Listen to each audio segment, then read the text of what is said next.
Велат љубовта доаѓа преку стомакот, па колку подобра храна, толку поголема љубов. А кога наголемо се зборува за развој на рурален туризам, Македонија има што да им понуди на туристите и на ова поле, без разлика дали станува збор за домашни или странски туристи. Секој реон во нашата држава може да понуди производ кој се изработува на традиционален начин. Покрај останатите туристички понуди, традиционалната храна е онаа што странските туристи најмногу ги привлекува. Мед, пиво, вино, ракија, млеко, сирење, градинарски култури, а се разбира овошје и еден куп нивни преработки, се разбира на традиционален начин. Со цел што подобро да се промовира и да се искористи како вистински туристички производ, храната изработена на традиционален начин, сведоци сме на често организирање на најразлични обуки, семинари и слично. Во нив подеднакво се опфатени и туристичките работници и локалното население што сака да се занимава со ваков бизнис. Локалната храна е важна, особено за развојот на руралниот туризам, но и за неја потребно е да се запазуваат одредени правила и принципи со цел да бидат запазени законските рамки што се однесуваат на безбедност и квалитет во производството на храна.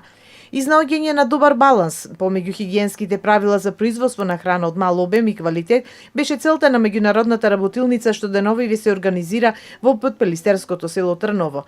На едно место беа собрани земјоделци, потрошувачи, невладини организации, владини институции за храна, лица од Европската комисија, за да се анализираат проблемите и можностите за локални одржливи системи за храна. Безбедноста и квалитетот на храната се од големо значење зашто постојат строги законски правила кои е потребно да се применуваат, но најчесто нивната примена во подготвувањето на традиционалната храна не е секогаш можно. Ова не е случај само кај нас. И во Европската Унија, од каде што доаѓаат низа закони и препораки за реформи во земјите што бараат пристап до Европската Унија, локалното население се соочува со низа проблеми во смисла на зголемени трошоци заради примена на одредени стандарди, така што се принудени да излезат од овој бизнис. Состојбата и кај нас не е многу розова на ова поле, така што доколку сакаме на туристите да им понудиме нешто наше, домашно и традиционално, ќе мора да се изнајдат начини како тоа да се среди, а сепак да не се коси со законот. Искуствата покажуваат дека Европската Унија на овој план прави некој баланс, па кога може Европската Унија, можеме и ние. Треба само да се сака и да се изнајде начин што ќе им одговара на сите, што би рекле старите, и волкот сит и овците наброј. Дека тоа се може е и последниот проблем кој го имаат тутунарите во нашата земја.